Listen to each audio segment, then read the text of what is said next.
প্রিয় উচ্চ মাধ্যমিকের ছাত্রছাত্রীরা, আজকে আমি যে বিষয় নিয়ে আলোচনা করব সেটি হচ্ছে তোমাদের ক্লাস 12-এর এইচএসের অ্যাকাউন্টেন্সির সাবজেক্ট থেকে একটি টপিক, শেয়ার অফ ক্যাপিটাল। সেই টপিক থেকে তোমাদের একটি গুরুত্বপূর্ণ থিওরি প্রশ্ন। তোমরা অনেকেই রিকোয়েস্ট করেছো যে স্যার এই প্রশ্নটি যদি একটু উত্তরটি বুঝিয়ে দেন বা দিয়ে দেন তাহলে খুবই উপকৃত হই। তো শেয়ার ক্যাপিটাল থেকে 3টি গুরুত্বপূর্ণ প্রশ্নের উত্তর নিয়ে আজকে আলোচনা করব ভিডিওটি। তো ভিডিওটি প্রথম থেকে শেষ পর্যন্ত স্কিপ না করে শুনতে থাকুন।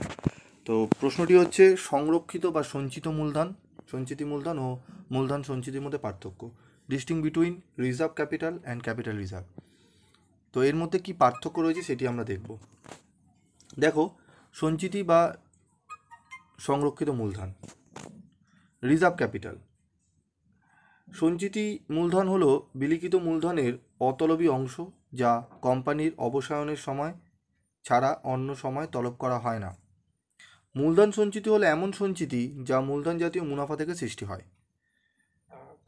কোম্পানি আইন অনুসারে সঞ্চিতি মূলধন সৃষ্টি করা বাধ্যতামূলক নয়। মূলধন জাতীয় মুনাফা হলে মূলধন সঞ্চিতি সৃষ্টি করা বাধ্যতামূলক। সঞ্চিতি মূলধনের বিবরণ উদ্বর্তপত্রে দেখানো হয় না। মূলধন সঞ্চিতিকে উদ্বর্তপত্রে স্বত্বাধিকার ও দায়, ইকুইটি অ্যান্ড লাইবিলিটির অংশে শেয়ার গ্রহীতাদের তহবিল শিরোনামের অধীনে সঞ্চিতি ও উদ্বৃত্ত উপবিভাগে পৃথকভাবে দেখানো হয়। ব্যবহার: মূলধন জাতীয় ক্ষতি মেটানোর জন্য সঞ্চিতি মূলধনকে ব্যবহার করা যায় না। মূলধন জাতীয় ক্ষতি মেটানোর জন্য মূলধন সঞ্চিতি ব্যবহার করা যায়। কোম্পানি অবসায়নের সময় সঞ্চিতির মূলধনকে ব্যবহার করা হয়। কোম্পানির জীবন দশায় মূলধন সঞ্চিতিকে ব্যবহার করা হয়। সঞ্চিতি মূলধন সৃষ্টি করার জন্য বিশেষ সিদ্ধান্ত গ্রহণ করতে হয়। মূলধন সঞ্চিতির জন্য কোনো বিশেষ সিদ্ধান্ত গ্রহণ করার প্রয়োজন হয় না। তো যে কোনো 4টি পয়েন্টস দিলেই তোমাদের হবে। তোমরা 2 নম্বর পয়েন্টস দিতে পারো, 4 দিতে পারো, 5 দিতে পারো, 6 দিতে পারো। এই পয়েন্টসগুলো একটু ছোটো রয়েছে, মনে রাখতেও সুবিধা হবে।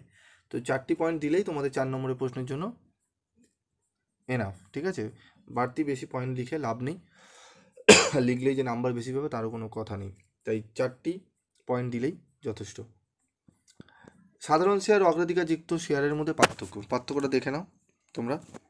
4টি পয়েন্টস রয়েছে, 4টি পয়েন্টস তোমরা দেখে নাও, ঠিক আছে?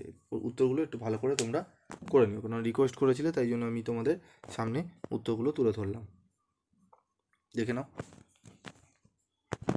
তাই সাধারণ শেয়ারের সংজ্ঞা তোমরা অন্যভাবেও দিতে পারো, যে বলবে যে শেয়ারে লাভের হার নির্দিষ্ট নয়, কোম্পানি অবসায়নের সময় বা বিলোপ সাধনের সময় শেয়ারের মূল্য ফেরত দেওয়ার অগ্রাধিকার থাকে না, তাকে সাধারণ শেয়ার বলে।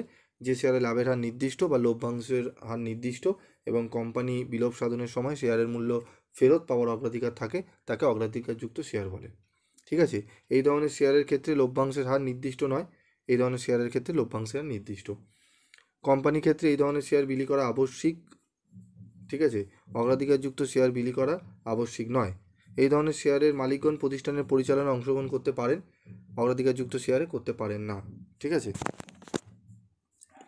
সাধারণ শেয়ারে ভোটাধিকার অধিকার থাকে, অগ্রাধিকারযুক্ত শেয়ারে ভোটাধিকারের অধিকার থাকে না বা ভোটদানের অধিকার থাকে না, ঠিক আছে? এই পয়েন্টসগুলো একটু মনে রেখো।